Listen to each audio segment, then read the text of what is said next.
going on, guys? Welcome back into the channel. In today's video, we're going to be talking about player overalls, when to start them, when to make decision points on whether to start the higher overall player or start the freshman or the sophomore or whatever it might be.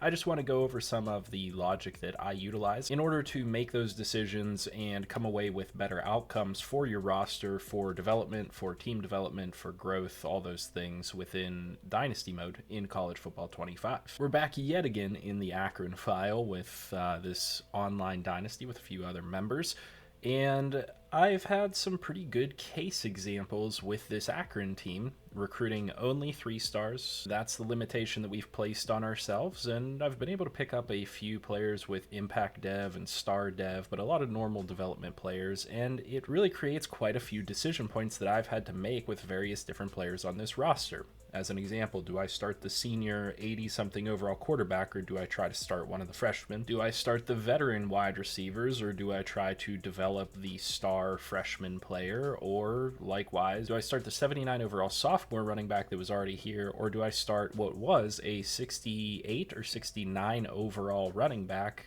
that was just added to the team through the recruiting process? And so let's talk through some of those decisions and how to make those decisions for your team. It's worth noting that the running back position here, which I started with, does have a 79 overall sophomore player that is honestly a pretty solid running back. You'll see at the bottom of the screen that he is out with a PCL tear for 11 weeks. Whenever I started, that was not the case, and so I had to make a decision between, should I start this guy, should I go with one of the younger players, and I was maybe leaning towards starting this guy because primarily he has very few skill caps in areas that I particularly look for. He'll be able to max out on quickness, which means his speed and acceleration will be able to go up really well, and he would be able to max out on elusiveness, which is one of the categories that I tend to focus on as long as he plays really well. So I was considering starting him, but then when I brought in these 2 rookie running backs, well, number one, I like the athleticism of this freshman running back a little bit better, and I kind of liked the upside of what I could do with a freshman player a little bit more and maybe kind of balance between the 2 of them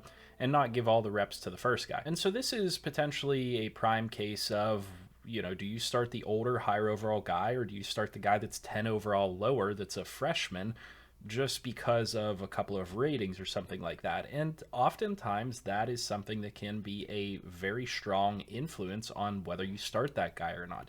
The simple difference between 89 speed and 94 speed, 94 excel and 96 excel is pretty significant. That means that this guy is going to be able to get up to his top speed quicker.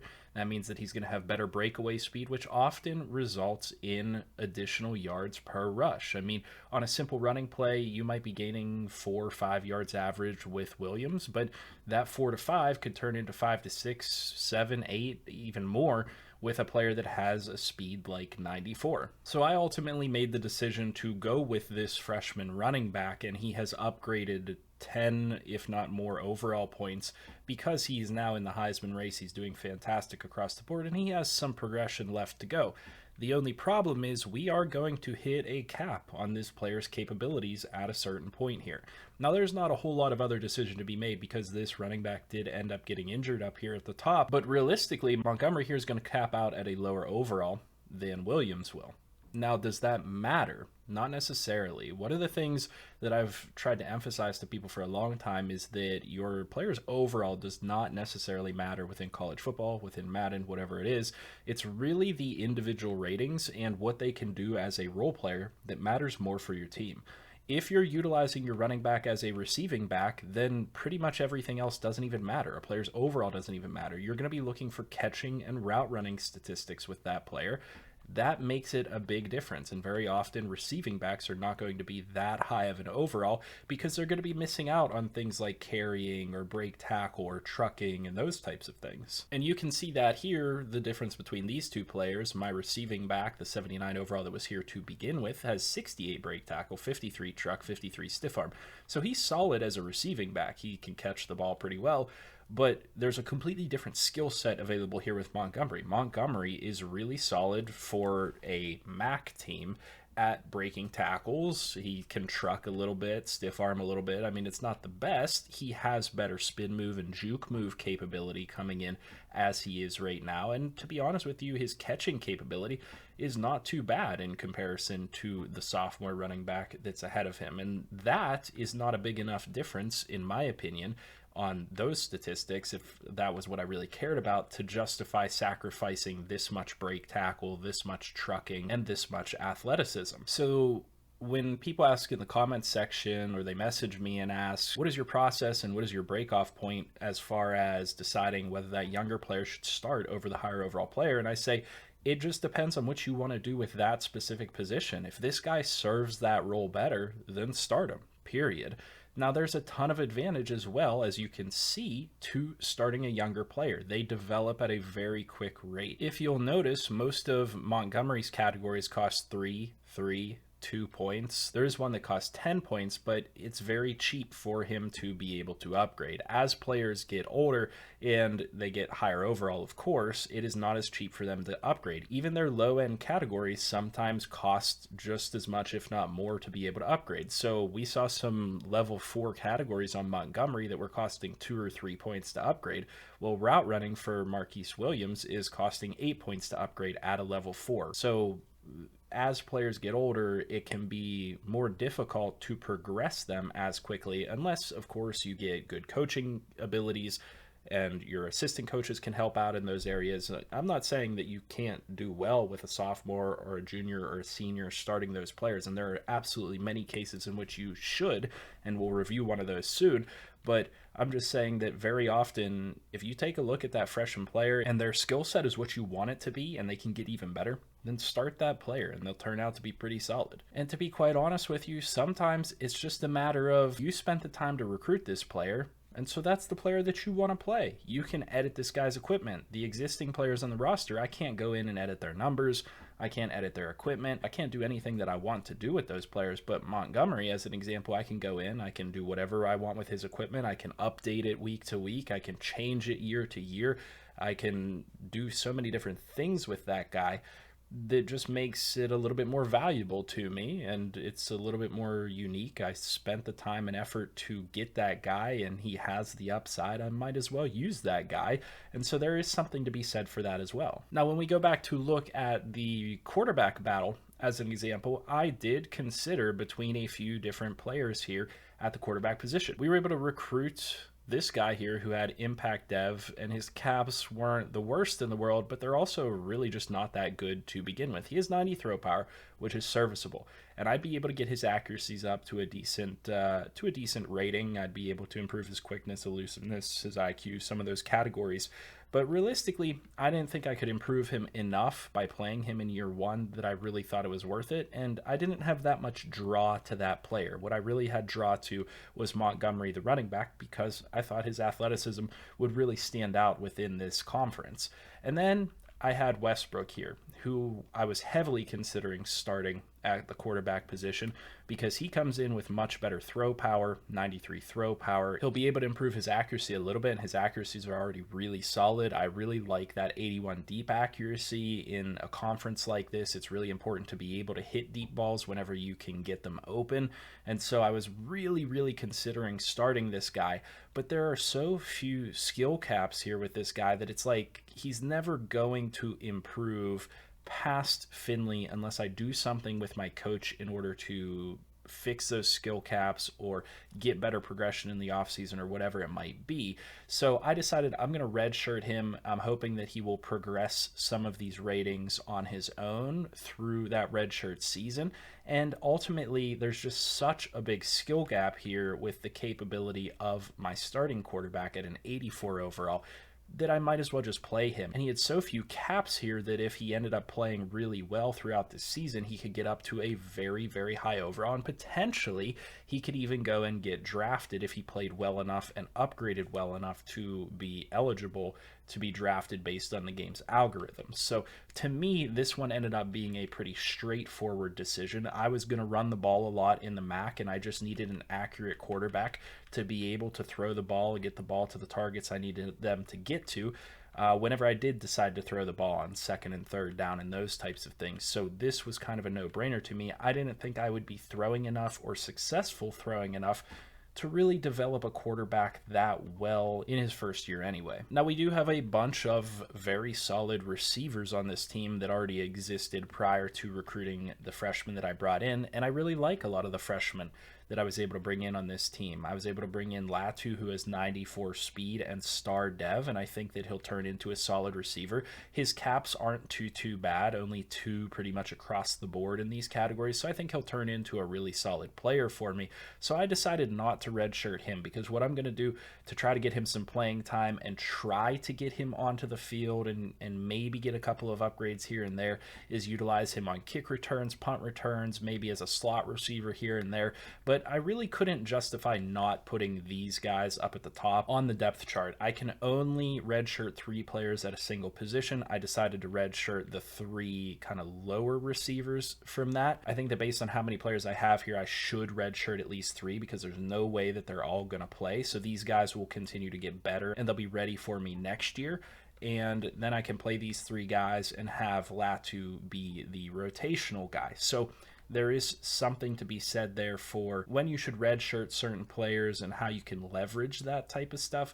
But realistically, I just don't think that I can justify going against the solid catching, the solid route running that these guys have, the capabilities that these starters have. Like I said, I'm going to run the ball a lot, but when I want to throw the ball, I just want guys that are open, and I want guys that are going to convert on the opportunities that I give them, and these guys are exactly that. So these guys are consistent, they're valuable, and there's not a whole lot of reason for me to try to jump one of these guys up into those spots, because again, I can't play all of these freshmen. I would love to redshirt more of these freshmen if I could. I wanted to redshirt at least one of them, which means that I had to play at least 3 of these 80 plus overall receivers, which complicates some things.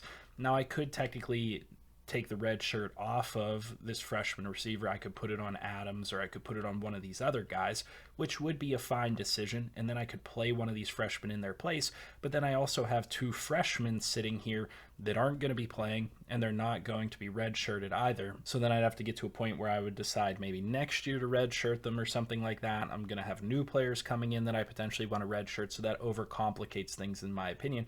So these decisions can be rather complicated, and there can be a lot of different factors. And truthfully, what it really comes down to is which factors matter to you. I certainly wanted to have a speed receiver on the outside, so I decided to go with Adams because I thought he would be the most consistent as compared to Latu. I might actually start switching it up at this point because Adams has not been consistent on the outside. He has dropped a lot of deep balls that I've thrown to him, and if that's the performance I'm getting out of an 83 overall, maybe I'm better off just going with the 67 and giving him as many reps as possible and kind of going with the youth theory. And generally speaking, going with the younger players tends to pay off if they have the capability to progress. But again, I go back to the fact that I'm not going to be throwing the ball a whole lot, period. I'm just going to be running the ball, and oftentimes when I throw the ball, I throw it to my running back because that guy is absolutely amazing at what he does. And so I think it's better to kind of go with the balance that I've struck here.